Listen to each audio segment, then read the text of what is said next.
Danantara itu bagaimana sih?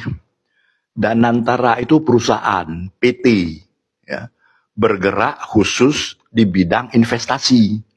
Nah, jadi kalau kemarin itu seluruh BUMN itu pemegang sahamnya adalah Kementerian Keuangan, ya, Menteri Keuangan. Maka sekarang ya, pemegang sahamnya menjadi Danantara. Jadi nanti Bank Mandiri, BNI, Pertamina, PLN dan sebagainya itu yang punya ya nanti Danantara gitu. Ya, Danantara yang punya siapa? Baru Kementerian Keuangan Negara gitu. Ya. Jadi kalau yang punya Danantara, jadi nanti semua perusahaan BUMN di bawah Danantara itu yang pilih direktur siapa? Ya Danantara, yang pecat direktur, yang ngatur-ngatur semuanya itu Danantara, PT Danantara itu. Nanti dividen labanya perusahaan-perusahaan BUMN ini kemana? Ya disetor ke Danantara. Labanya, dividennya PLN, Pertamina disetor ke Danantara.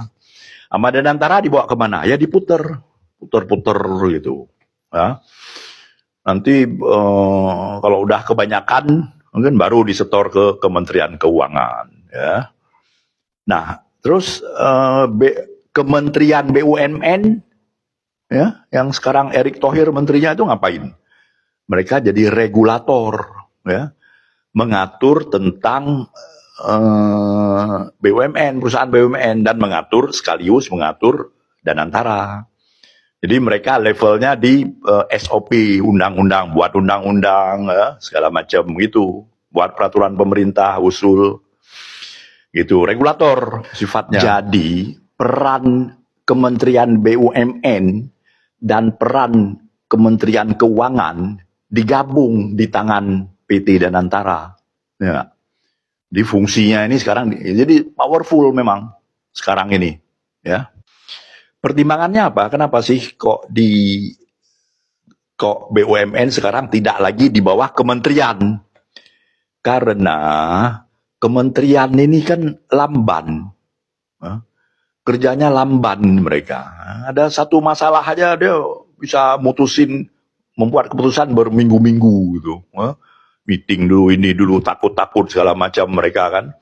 Beda dengan PT Danantara. Kalau perusahaan ini kan cepet, dia ada masalah langsung lewat telepon dia udah langsung dibuat keputusan.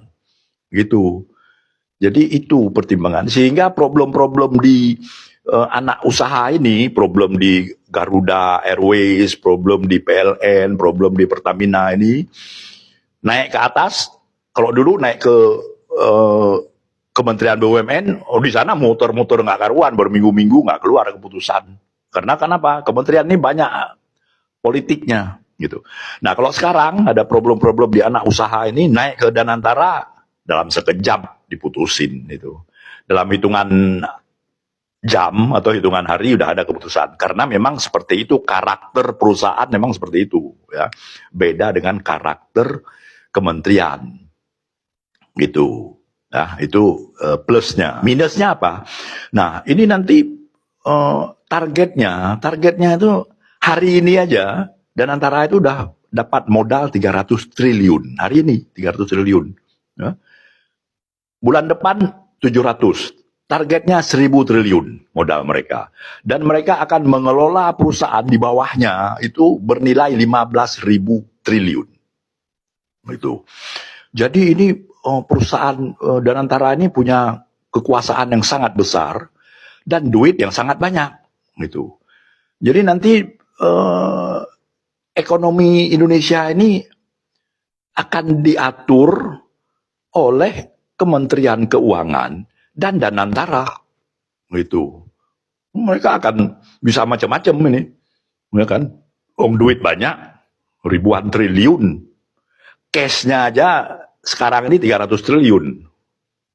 Sebulan 2 bulan lagi cash, dia pegang duit 1000 triliun. Jadi 1000 triliun ini wah, mau ngapa-ngapain juga. Dan ini Kementerian Keuangan aja. Kementerian Keuangan banyak duitnya, tapi kan duit orang. Duit APBN gitu, bukan uang dia gitu. Tapi kalau ini Danantara, uang dia, cash 1.000 triliun.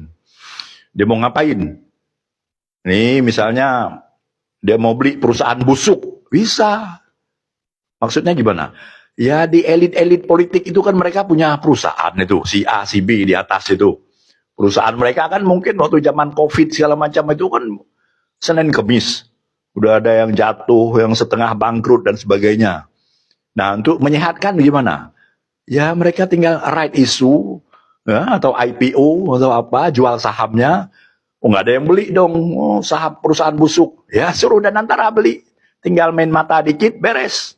Beli sama Danantara. Sehat deh perusahaan-perusahaan ini yang tadinya busuk. Yang sakit siapa? Ya Danantara. Ya, itu mah sabodok tuh urusan nanti. Ya nggak? Seperti itu. Mereka bisa bermain kotor seperti itu nantinya. Nah, terus nasib perusahaan-perusahaan anak ini di bawahnya bagaimana nih? Nasibnya Pertamina, PLN dan sebagainya. Ya mereka mulai ini diatur oleh Danantara. Misalnya dia untungnya buat investasi lagi. Misalnya PLN untung untuk investasi, dia mau bangun pabrik dan sebagainya. Danantara bisa bilang, antar dulu deh. Bawa sini dulu duit lu, gua ada perlu duit. Ya sudah. Jadi artinya perusahaan-perusahaan anak ini ya bisa nggak bisa lari kenceng lagi. Ya mereka agak tertahan-tahan lah. Seperti itu. Ya. Oke, netizen, ada komentar? Silakan.